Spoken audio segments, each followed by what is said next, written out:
Uh-oh, I'm in trouble.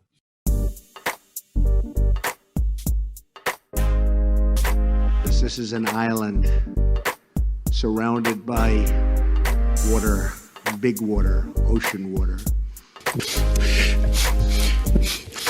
Trust me, I'm like a smart person. I'm very consistent. I'm a very stable genius. I had the best words. Tolerate. I know words. Mike Pounds. I hope they now go and take a look at the oranges of the investigation. But there's no better word than stupid. Anonymous, really anonymous. I'm very highly educated. One of the wettest we've ever seen from the standpoint of water. Had the best words. God bless the United States.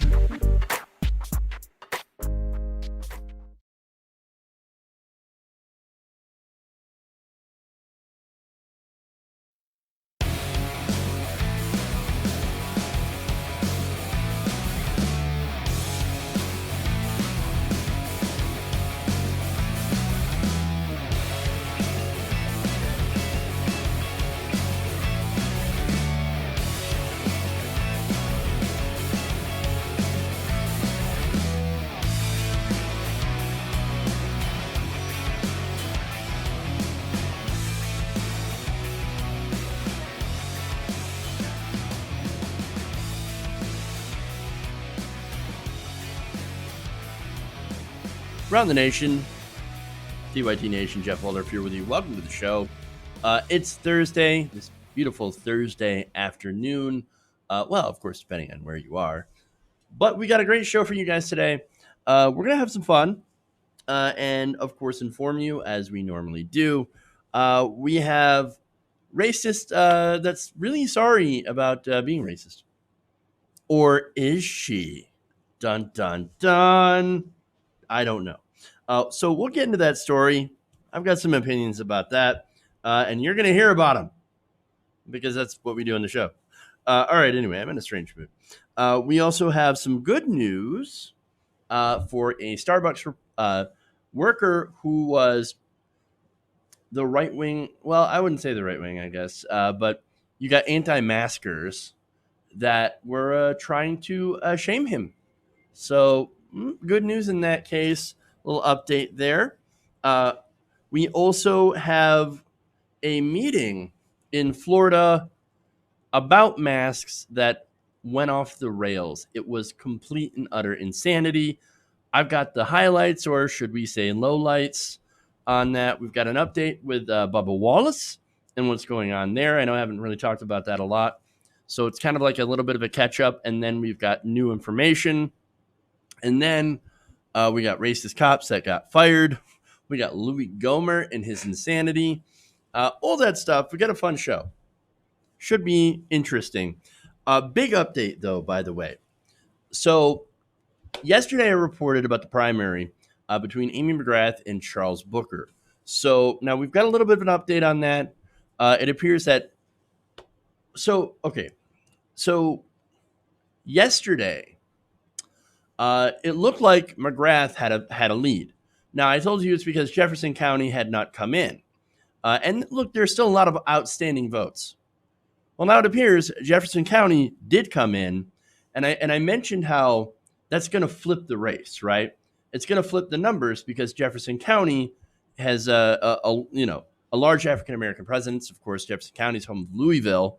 And I said, look, that's going to make the difference if the internal polling, which had Booker getting somewhere around 80% of the vote, right, in that county, in that district. Well, turns out that polling was true. It held up, and now Charles Booker has taken the lead in Kentucky. Here we go. Now, look, that said, he's got a 5-point lead over Amy McGrath. So he's leading 45.1% to 40.2%. And then, of course, you have others. Mike Broy here, who's a populist. He's got about 5% of the vote. And so following, of course, is, people with 1% of the vote. But look at that. You've got Charles Booker ahead. A lot of votes still left to be counted, though. We're looking at not being able to really give a definitive result until the 30th. But so far, the votes that have been tabulated, we have Charles Booker in the lead. And if that continues to hold, here we go. Taking on Mitch McConnell, which, by the way, a lot of the polling has suggested that Charles Booker has a better chance of taking on Mitch McConnell. It's going to be a hard race either way, right? But I'd rather try a progressive instead of doing what we did before, is run an establishment, Republican light, like, for example, Allison Lundergan Grimes. That's who Amy McGrath reminds me of. That's where her campaign reminds me of. And so I'm not interested in that.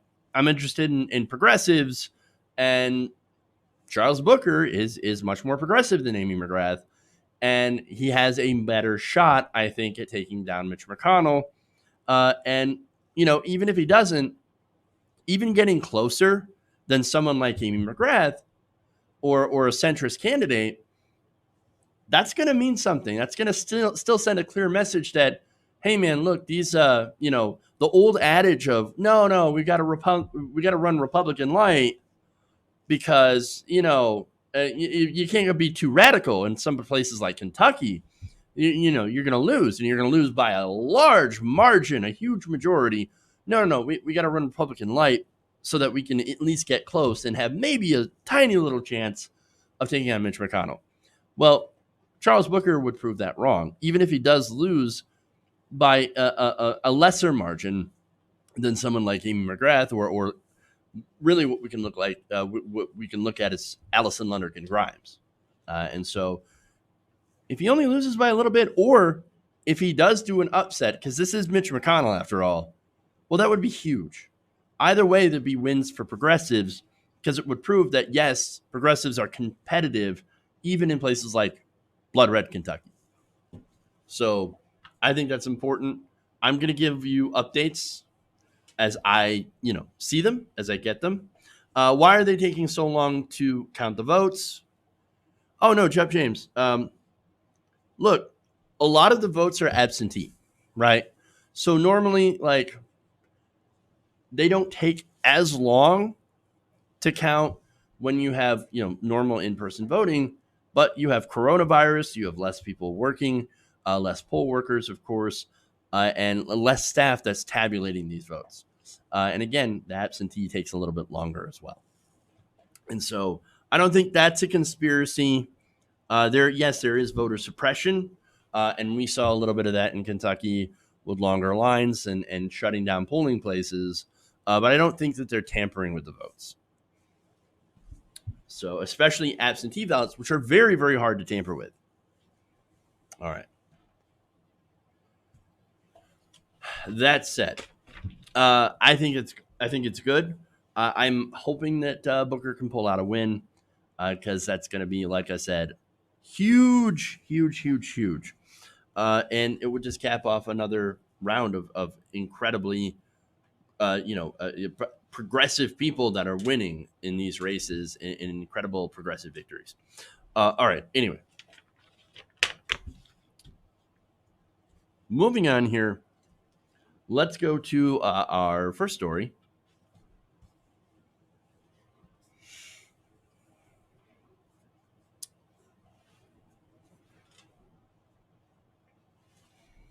A Confederate flag waving, Trump loving woman is feeling pretty bad after she got caught saying some pretty awful things on camera.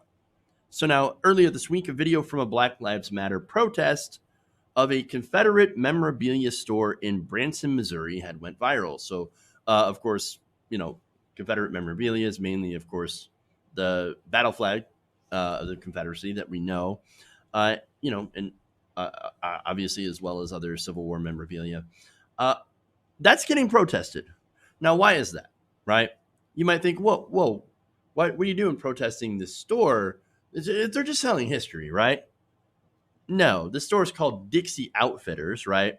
And it's basically where people get these Confederate flags at. And it was, and it's apparently owned just to show you where these people stand, where the store stands, right? It was owned by people, or is owned by people, who at one point admitted openly to supporting the Ku Klux Klan. Shocking.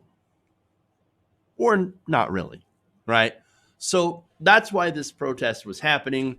Black Lives Matter protesters are like, hey, man, look, you're basically, what you're doing is you're glorifying the Confederacy. You're glorifying, which basically stood for slavery. I mean, look, all you have to do is just go to the vice president of the Confederacy, who at the time gave his keynote speech, and he said, look, the Confederacy, the cornerstone of the Confederacy is the belief that white men are superior, that white people are superior to black people, and that black people's, their station is to be slaves. I mean, it spells it all right there. You want to talk about, oh, no, that's not our history. That's not our heritage, right? No, that literally is Confederate heritage. And so if you're identifying with the Confederacy, guess what? That's your heritage. I'm just saying. So now in the video, you guys recall, and I'm going to show it to you again, but the woman basically confronted protesters, said some pretty hateful things, which had led to some real life consequences against her. But before I get into that, I would just want to show you that video. So here you go.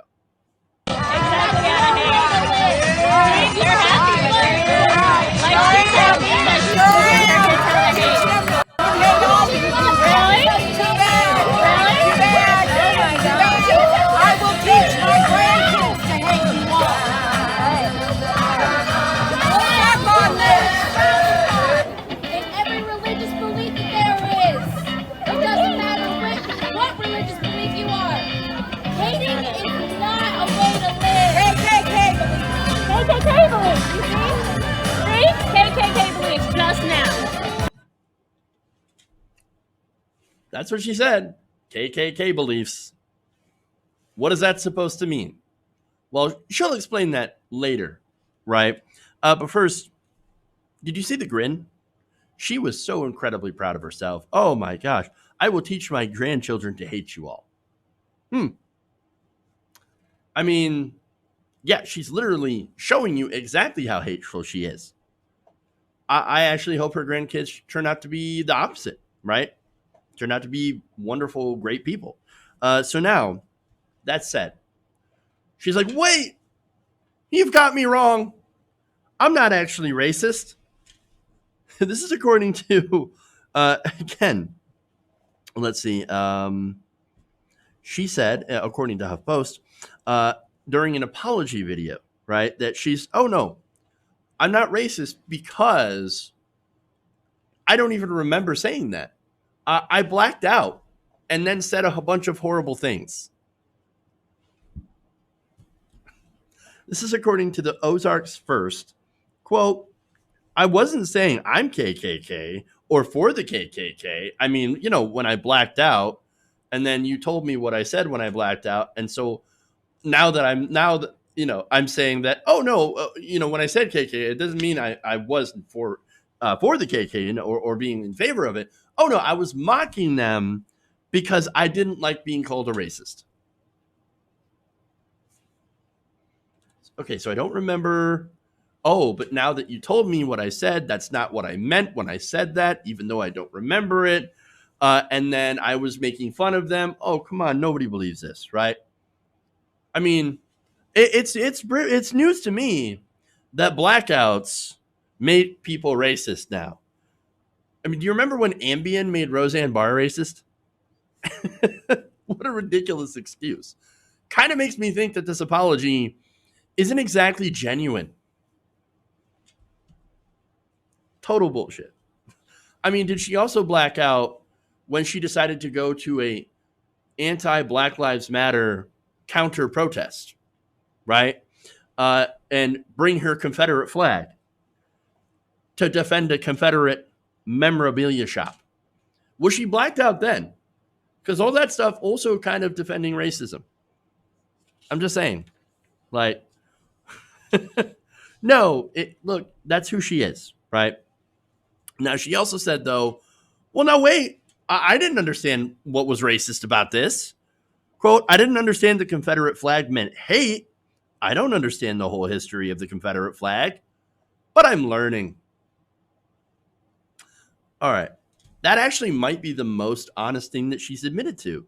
Because look, understand that and I can get the ignorance part about the flag, right? Because we have been America, especially in the South, right?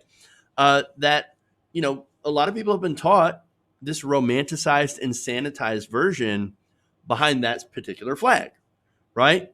They tell you that, oh no, it doesn't mean Confederate, it doesn't mean hate. No, it's rebelling against the authority, right? We're anti-authoritarian, and so it's the rebel flag. We're the rebels, and it's the South, and it's our heritage, and so when you say that, a lot of people don't even question it. They're like, oh yes, absolutely. They don't realize that it was the actual Klan, that adopted that flag during the Civil Rights era in order to terrorize black people. And that's what that is. And so a lot of people also don't understand that a lot of the Confederate monuments that Black Lives Matter is protesting and is tearing down, they weren't put up right after the Civil War. They're not really historical, right? No, they were put up again very, very quickly by these groups, these pro-Confederate racist groups, in order to again terrorize black people and intimidate them. So a lot of people don't know the history of that because they're not taught the history of that, and they're given a whitewashed, sanitized, literal whitewashed, sanitized version of it. It's the same thing like as going through the history books and trying to do the happy slave trope, right? The things that are, oh no, we didn't mistreat them in the South. No, they were helpers.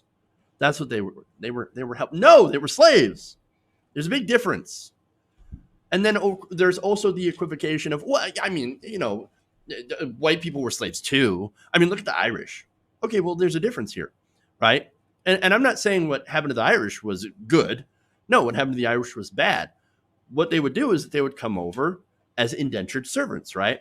So there's a difference between indentured servitude and wholesale black chattel slavery, right? There are big differences between that. For one, indentured servitude does end. It's not lifelong, right?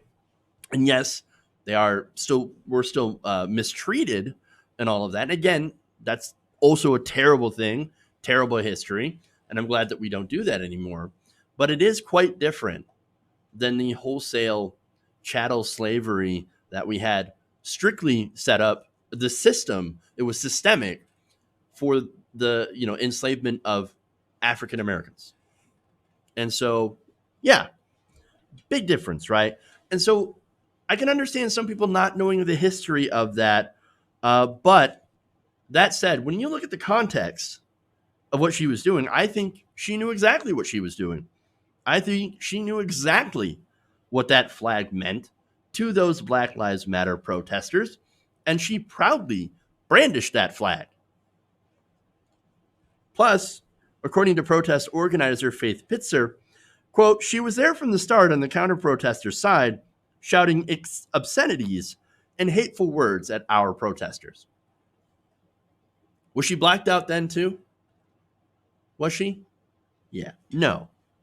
Look, as a progressive, I try to be open-minded, right? When people who once had terrible beliefs express a desire to change or are sincere about being in the process of trying to change to become a better person, right? That's what progressive is. It's what progressivism is. It's all about changing for the better, right? But for this lady, I don't buy any of this, right? I'm not buying her change. Blacking out's a terrible excuse for what I see to be a shitty racist behavior. The only reason that she's apologizing is because she got called out. That video of her got over 12 million views, right? And as a result, it's had a negative, it's had negative consequences on her personal life. In fact, she actually lost her job because of it, right? And so it had a negative impact finally on her instead of course, the negative effect of this racism has on other people. Well, now that it affects her, oh my God, I can't believe how sorry I am. I was so ignorant. I'm so sorry. Please take me back, society. Please don't be mean to me. No. She also actually did say, well, if it means standing with Black Lives Matter, then I'll definitely do that. All right, well, here's the thing. If you're serious about change, then actually do it. Go prove it. Obviously, openly denounce the Confederacy, the Confederate flag, Trump's racism, right? Admit to your own racism. Say that, don't hide behind this excuse of, oh, no, it was the Ambien and I blacked out and, whatever, and it made me racist. No, just say like, I was racist. I have some pretty horrible beliefs and I would like to change them. And I would like to start on the path of actually learning and realizing what a terrible person, or I should say what terrible beliefs I have, right? And so not only that, but actually listen to Black voices, listen to what Black Lives Matter actually is out there protesting about, right? Hear their stories, become a real ally for their cause. If you're not going to do that, though, then, well, what you're saying and your apology, as bad as it is not just bad, but just empty words. Do better, and then maybe we'll believe you. All right. Moving on. Next story. Fun times. Let's go to Florida.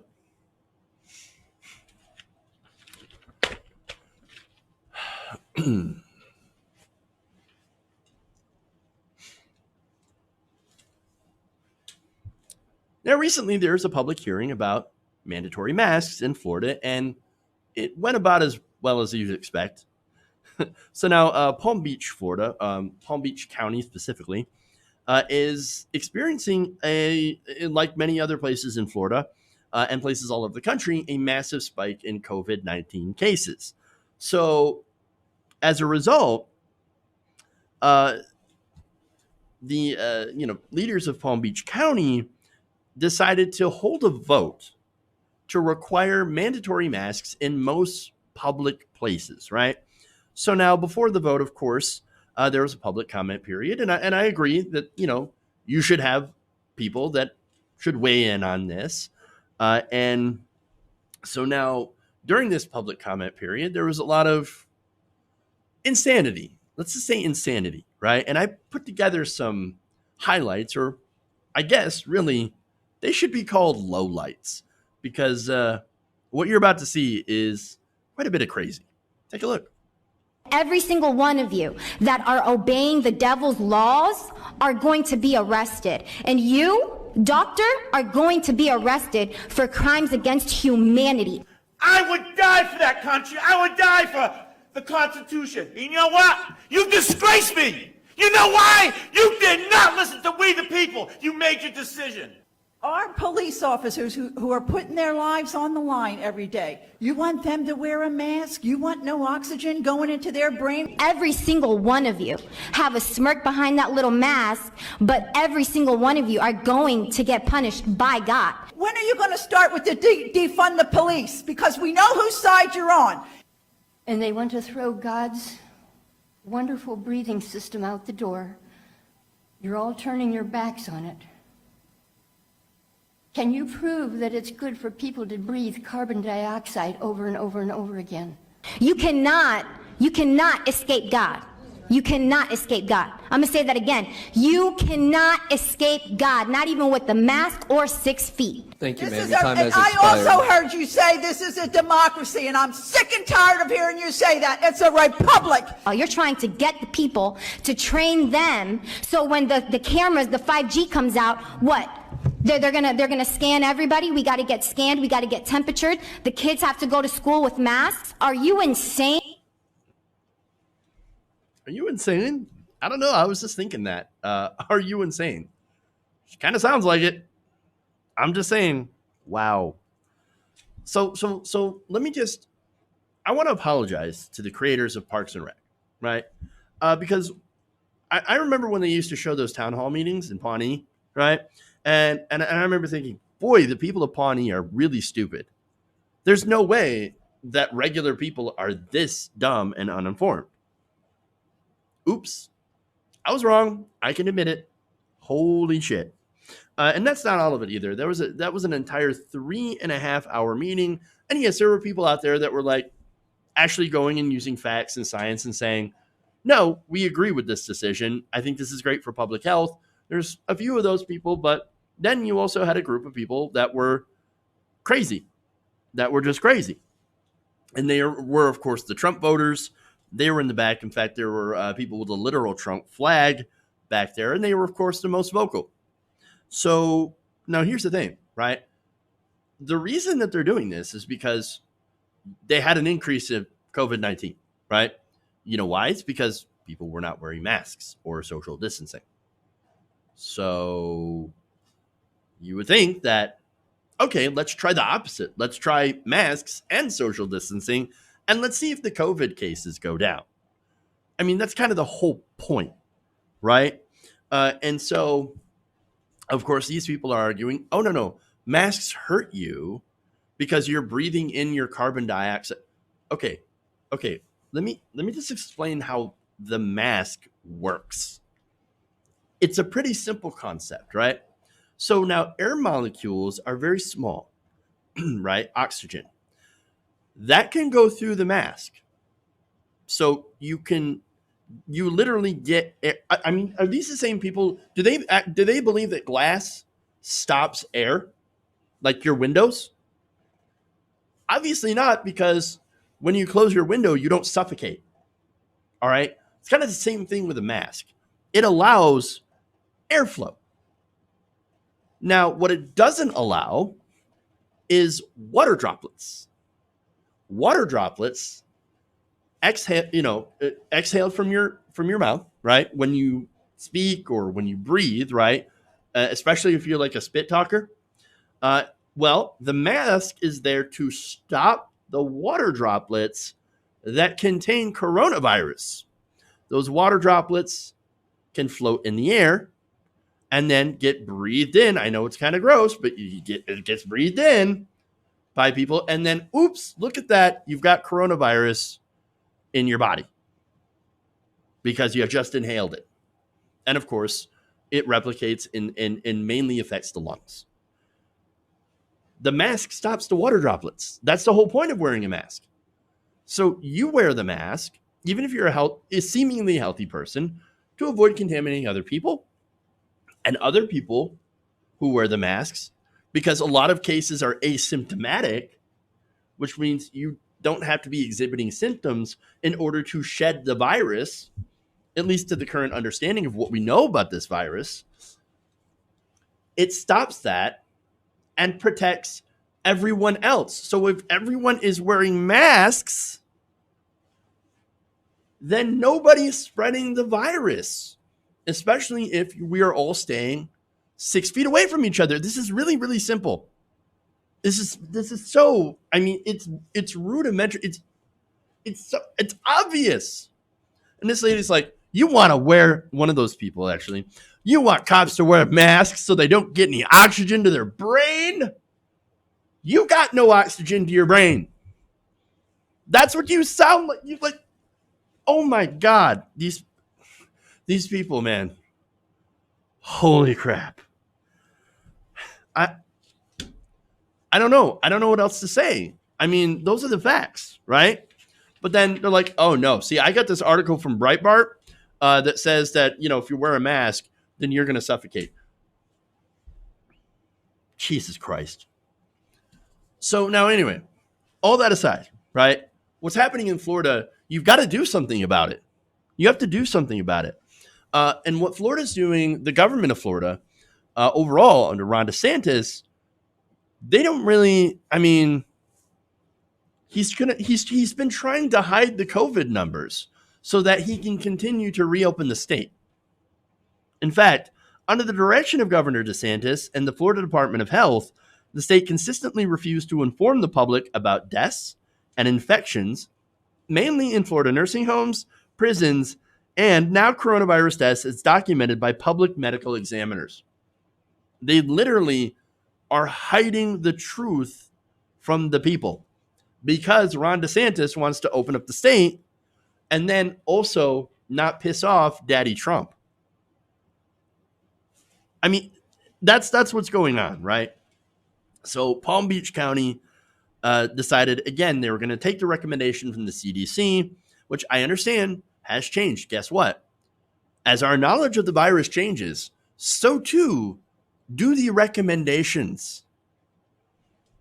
I mean, it's very, again, it's kind of simple how it works. And I can understand how people are like, well, wait a minute, the CDC said something else. Well, science, again, it changes, it evolves based on the knowledge of what we get. And so, yes, the CDC may say one thing, and then once they get new information, we'll go, oh, now we know something new, so let's update our recommendations. And that's what happens. That's how science works. And I can understand some people not knowing that, so that's why I'm saying that's how it works. That's how this whole thing works. So now, the recommendations from the CDC is that everybody wear masks outside and social distance, as well as inside, right? And so now Palm Beach County says, all right, we're going to make sure that these masks are worn in public places. We're going to make it mandatory, right? Because guess what? We're in a health emergency. You even have people who are skeptical of the masks mandates coming around and saying, actually, you know what? Maybe we should do something about this. Maybe we should change our mind. Because this was, an example of this, of course, is Vice Mayor Robert Weinroth, right? So now he said this, quote, I hate the idea of talking about mandatory mask face coverings. It goes against my grain. But the numbers we saw this week were just out of this world. So this is a guy who, again, was originally against mandatory masks. He's like, no way in hell, right? I really don't like the government telling me to wear a mask. He then looks at the numbers and goes, I think maybe they're right. Maybe we should wear some masks. You know how many cases we had in Florida just today? Over 5,000 new cases. One day alone.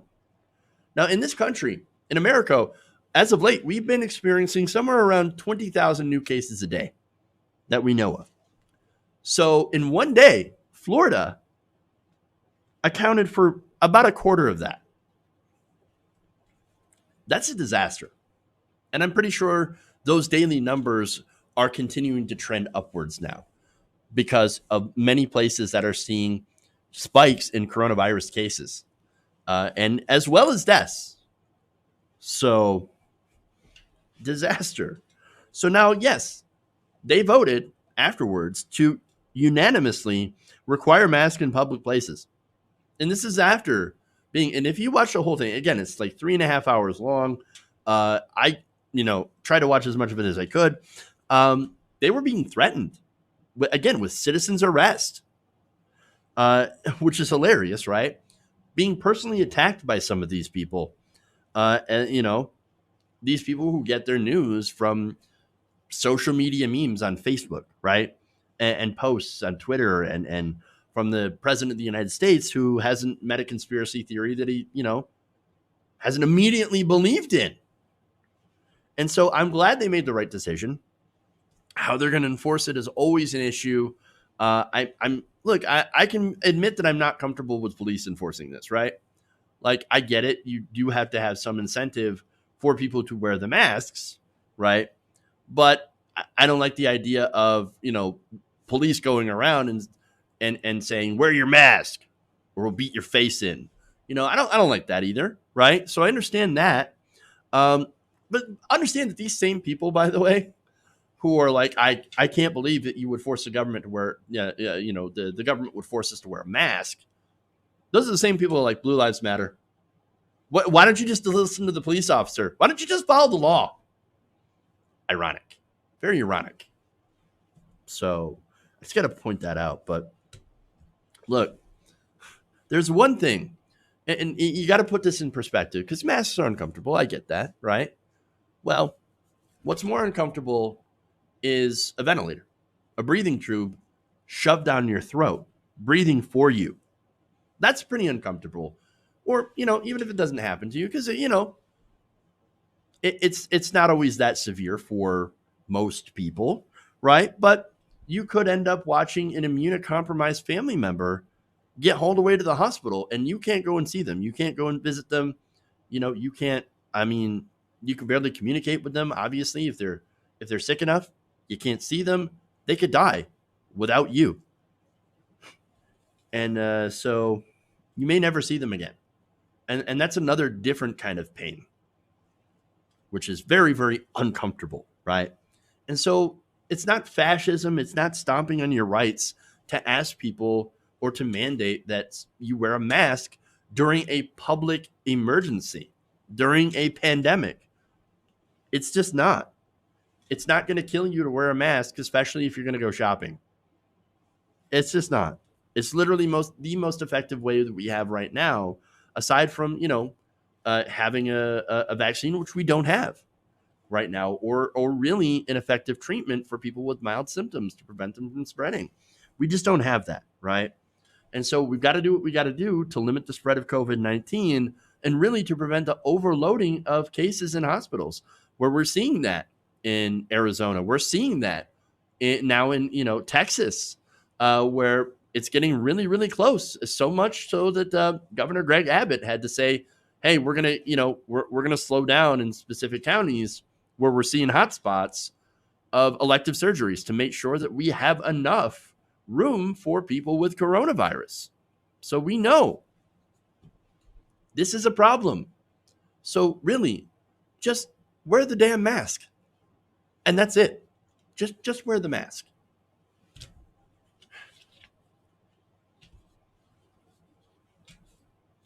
All right.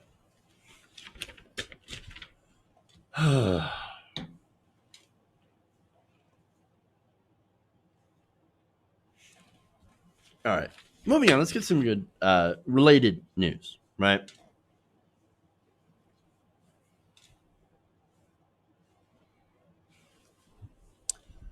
An attempt to shame a barista online for refusing to serve an unmasked customer backfired spectacularly after the internet decided to donate thousands of dollars in support to this barista.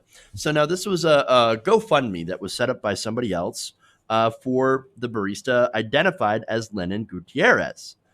So it raised over $18,000 just days after it was posted online. So now the person who created this GoFundMe is actually somebody named Matt Cowan. So now he wrote in the description, raising money for Lennon and his honorable effort standing his ground when faced with a Karen in the wild. That's always fun. Now, all donations to the page, he said, are considered personal gifts to Gutierrez.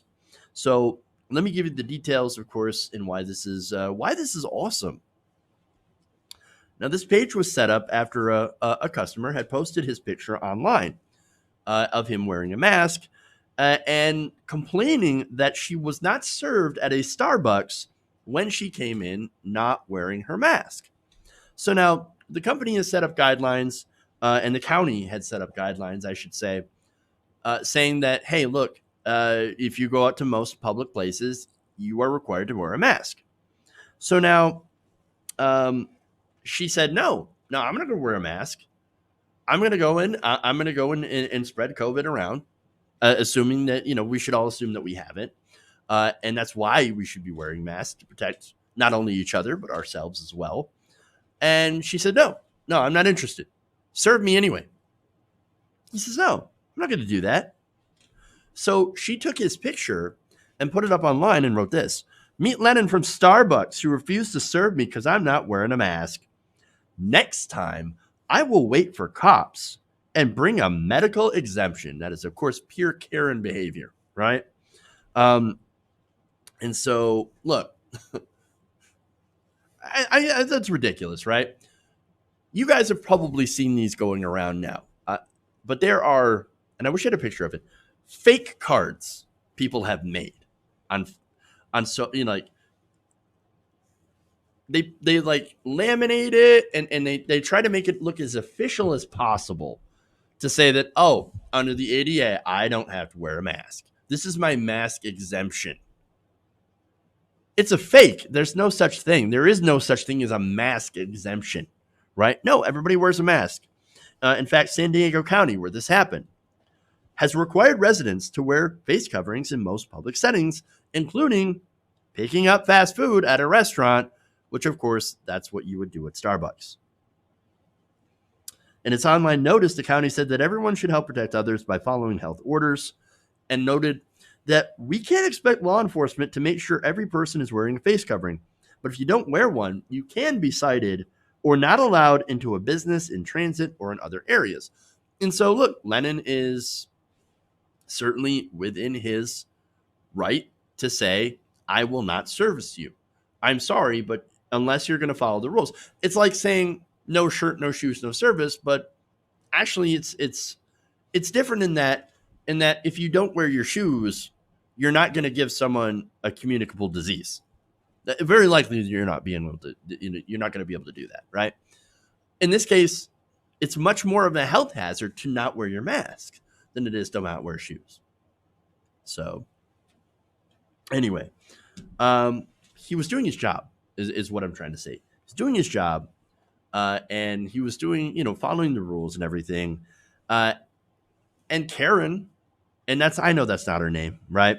I'm not going to give you her name because she's a very unimportant person, right? But this Karen refused to wear the mask and tried to put people at risk, and then demanded service, demanded the manager, all that stuff, right? Again, Karen behavior. And she decided to shame him online, and it blew up in her face, and that's great.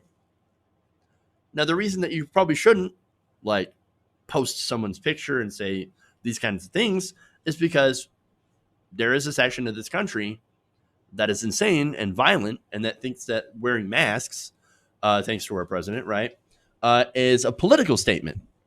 Where really it's not a statement at all. It's just, I care about my health and I care about the health of other people, and that's why I'm wearing the damn mask. But you will get attacked for that in some places by certain people by wearing a mask. And so, this did open up somebody to possible danger, but thankfully it didn't. And it had the opposite effect. Nobody cared about what Karen had to say. And people actually rallied around this guy. And I love it. And I love these, these random acts of kindness. Now, Cowan told KGTV that he had been shocked to see how many people had donated to this. He said, I set it at $1,000 thinking that was a reach, but we would be lucky if we hit 250. When we hit 100, I was overwhelmed. Everybody is rallying around somebody for doing what they're supposed to do and trying to protect everyone else. It just goes to show you there are a lot of good people out there, and that outweighs the bad. I love it. So it turns out that, yes, look, I generally tend to focus on the bad people who are not wearing their masks, but most people are good people. Most people wear their masks, and they want to protect everyone else. And they shouldn't be outweighed by the selfish people, right? Thankfully, they're a minority. But Cowan says he's going to give all the money to Gutierrez and says it's up to him to decide what he wants to do with it. And for verification purposes, of course, he shared a screenshot of communications between the two to say that he has been in contact with him. Gutierrez responded by putting a video on Facebook, thanking all of the donors and saying that thanks to you, his dream to become a dancer is now in reach. Quote, with this donation, I can make these dreams a reality. I can fuel my passion even better now. So altogether, a pretty good story, positive ending. And it really shows how, unlike most people who are generous and wonderful people, these anti-maskers have been literally unmasked to show how selfish and terrible they really are.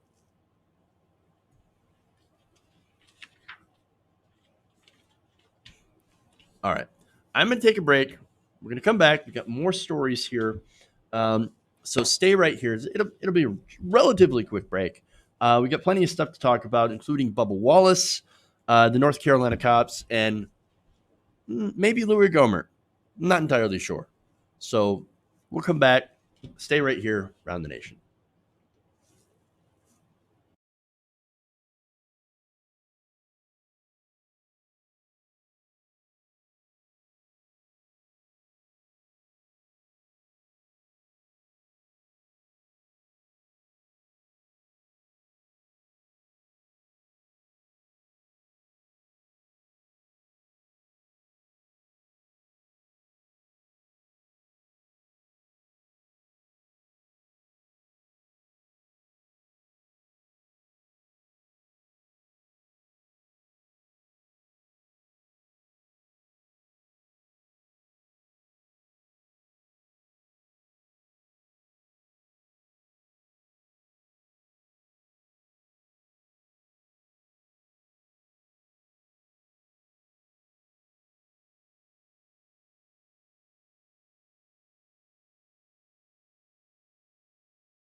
Uh-oh, I'm in trouble.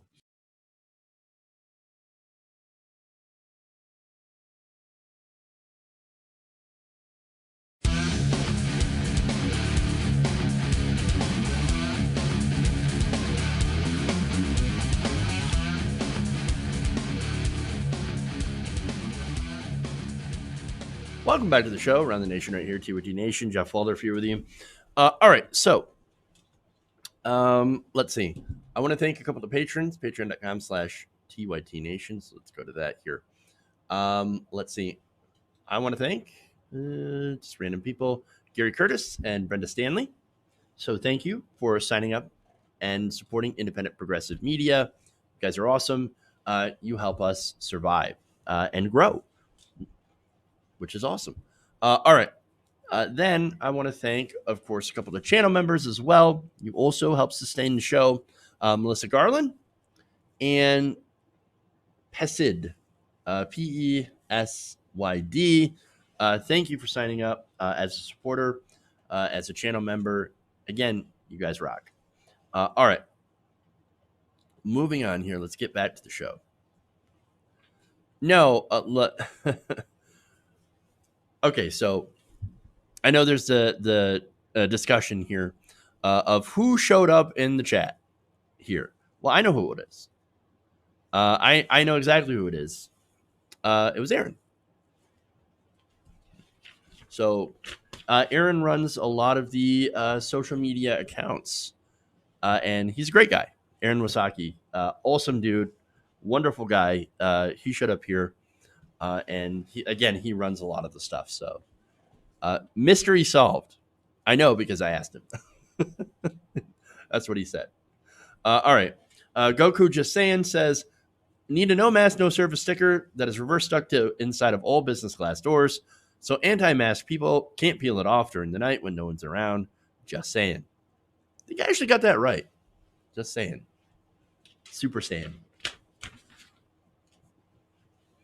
I'm not a Dragon Ball guy, but I did give One Punch Man a look. Boy, that takes the piss out of superhero stuff for sure. So that's entertaining.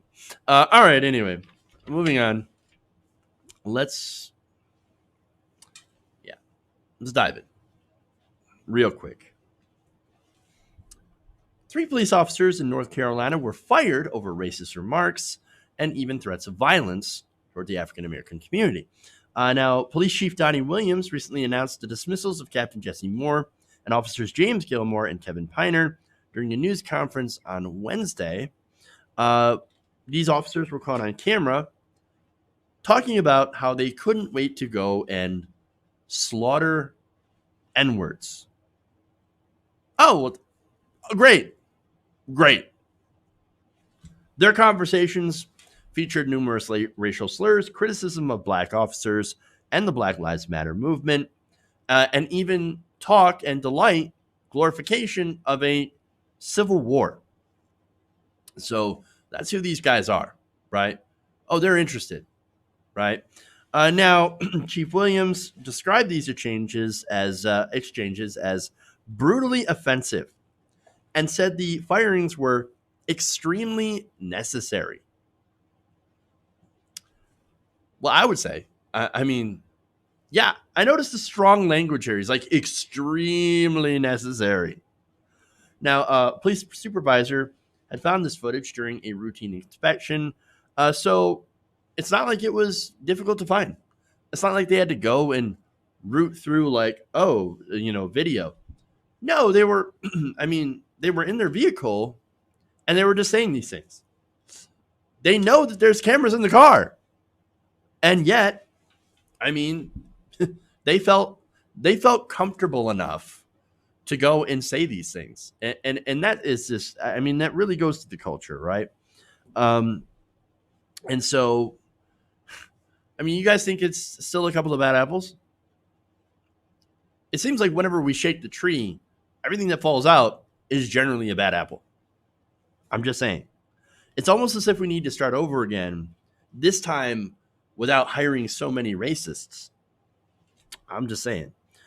These are people that shouldn't have any degree of power. How do you expect them to serve the community when they're antagonistic towards the people that make up the community? I mean, I'm just saying. Now, the police chief said there are certain behaviors that one must have in order to be a police officer, and these 3 officers have demonstrated that they do not possess it. He said he was shocked, saddened, and disgusted, and said, "Please don't judge our officers based on the conduct of a few." Well, look, it's not just officers, right? It's the whole culture. They've got a bad culture. Police have a culture problem. And that culture is based on white supremacy. They're instructed to go into black neighborhoods because they say, well, that's where all the crime is, right? So go to where all the crime is, go into those black neighborhoods. But here's the thing. They over-police those black neighborhoods on purpose. And over-policing means exactly what it sounds like. They go after tiny little things, right? And of course, ordinances, are passed to criminalize these areas, to make little things a crime, to make basically anything a crime. And then what you're doing is that see, they're doing all these little tiny crimes. Since we're over policing the area, it looks like we got to continue over policing the area because that's where all the crime is. I mean, that's what Michael Bloomberg had said. Yeah, we send the cops into these areas with all the crime. And we over-police the areas because that's where all the crime is, because we're over-policing the areas. Bloomberg also said, by the way, if you forgot, if we don't find a gun when we're stopping and frisking people, right? Well, then that just means they left it at home. I mean, come on, dude, really? And see, that's the whole point about defund the police, right? Is that right now, the police movement or the police generally have been empowered to go and basically solve every single problem, right? And we fund them to the tune of billions of dollars to do this over-policing, tough-on-crime approach. And we shouldn't be doing that. We should defund the police and instead use the money to reinvest in the communities. Right now, we're criminalizing blackness and over-policing in African-American areas instead of basically allowing the police to do what they're essentially supposed to be doing, ideally supposed to be doing, is protecting the public. They shouldn't be handling things like domestic disputes unless there is violence. They shouldn't be handling a lot of different issues. We should be having people who are, versed in mental health, for example, social workers. They should be handling a lot of the calls that the police do. Because generally, when the police handle calls like this, especially when it comes to dealing with mentally ill people, their first action is to use violence and to employ violence and intimidation. And that's not what we need. That's not effective policing. And so that's the problem that we have, right? That's why we should defund the police. It doesn't mean get rid of all police. It means massively take away their duties, right? Change what they're actually supposed to do. And I'm not going to call it reform because that's not what that is, right? Reform is weak. We should defund and change the nature of what they're supposed to do. We have to. So now, that said, the chief said it was essential to maintain public confidence in the administration of the city and the police department by doing these firings. But again, there's no confidence among black residents. Not when the entire system has been set up from the beginning to send black bodies through the prison industrial complex. I'm not saying this chief's responsible for any of that. I think he did do the right thing, but when firing racist cops it's kind of like a bare minimum here, because we shouldn't have racist cops to begin with. And so it is kind of the minimum. And perhaps there should be a policy, right? Or a screening of potential officers to make sure that they don't have a history of racist statements or violence or, affiliations with white supremacist groups like the KKK or whatever, right? I mean, that's something that you could probably do on a more local level, which might actually prevent instances like this. But still, understand that you've got to change that culture. And I think these cops, the fact that they, felt comfortable enough to say these things on camera when they knew that they were being filmed and that people are going to see it, it kind of reinforces the fact that it's rotten to the core. They thought, I'm not going to get in trouble for this. And that right there, that culture needs to change.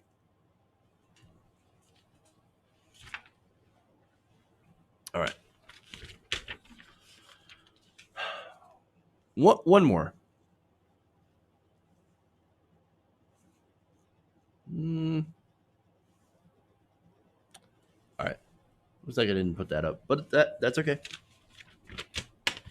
We'll do it without the sidebar.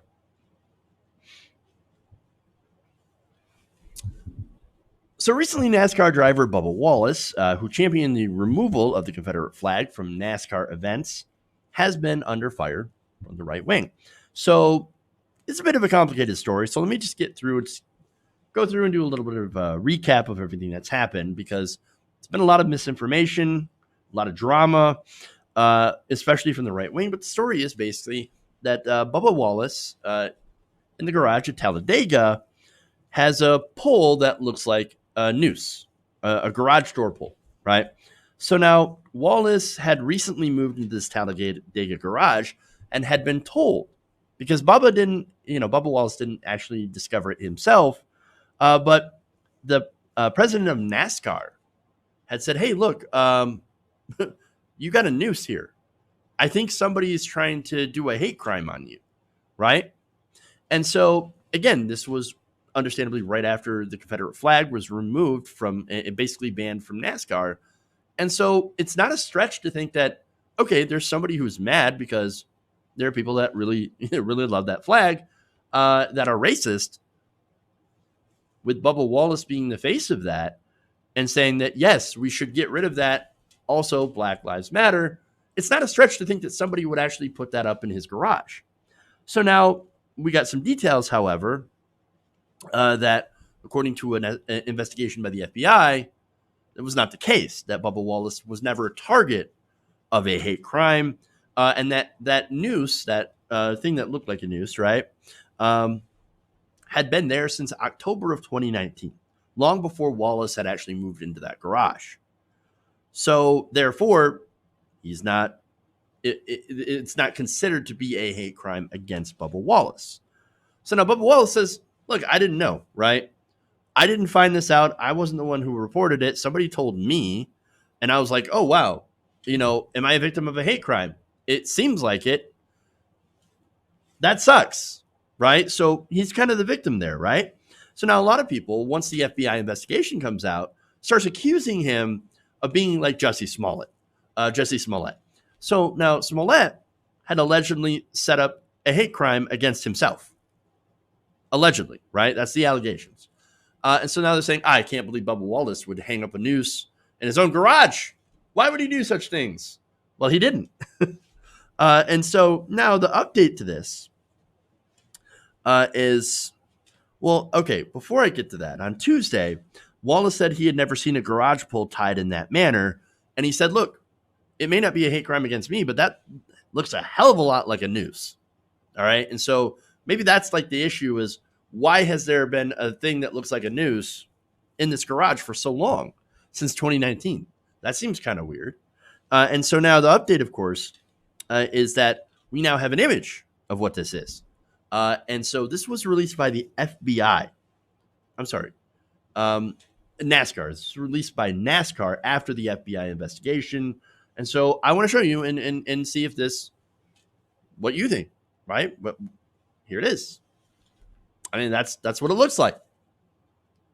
Now, it's, again, supposed to be a garage door pole, right?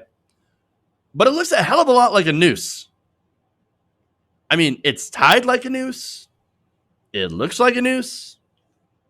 It's a noose. That's a noose. So I'm just saying, right?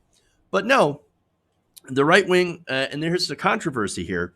You have the right wing, you have bad actors, especially saying, "Oh, you're just inventing racism. How dare you pull a Jesse Smollett? Racism doesn't exist." But the Democrats keep bringing this back up, and they're race hustling. Well, that's hilarious because racism does exist.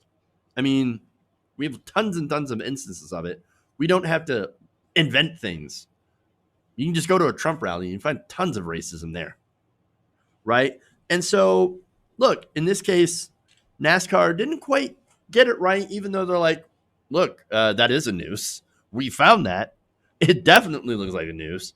And so somebody put it up, even if Bubba Wallace himself wasn't the target of this, somebody might have been. Or even if that, it's still, why is there a noose hanging up in this garage? Hey, that's a good question, right? Why is there something that looks like a noose? And so, like, yeah, I'm going to ask, like, how come everybody was okay with this before then? People had to have known. Yeah. Now, Wallace didn't know, right? Again, he just moved into that. And so he didn't know that it was there, but it was there for quite some time. And it's the only place, the only garage that has a pole that looks like that, by the way. Because, look, NASCAR checked all 29 tracks where they race and over 1,600 garage stalls. You know what they found? They found 11 pull-down ropes tied in a knot and just one tied as a noose, which happens to be in Wallace's garage. Coincidence, right? Big coincidence. Really odd. And again, after Wallace says something, well, now he's being attacked in ironically racist ways. I mean, it really is a very odd story, right? And so understandably, NASCAR is very concerned about Wallace's safety, especially now that he's getting attacked in racist ways, which is funny because if you're going to try to prove that you're not racist and that racism doesn't exist, maybe you should not be attacking people in racist ways. I mean, it's kind of counterintuitive. Like, a way to prove to people that you're not racist. Like, nailed it. Ridiculous. All right. That's it. That's all I got time for. Thank you, guys, for going around the nation with me today. Please like and share the stream if you haven't already. Thank you to to Goku for the super chat. Thank you for becoming a member, Anonymous. Thank you. You guys help to support the show, so I do appreciate that. That's why we can continue to do this stuff. All right, guys. Thank you. We're going to be back tomorrow, of course, Friday, for an excellent Friday show. So stay right here. So come back for that, and stay safe. Wash your hands, and we'll see you guys tomorrow. Love you. Remember, change begins with you.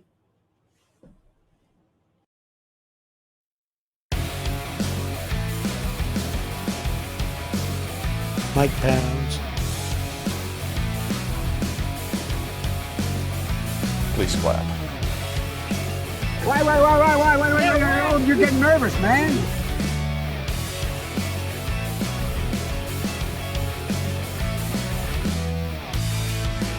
Uh-oh, I'm in trouble.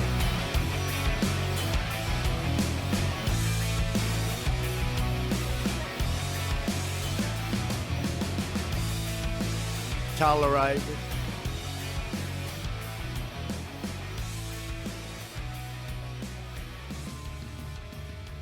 You're kicking me out the door. You're kicking me out the door.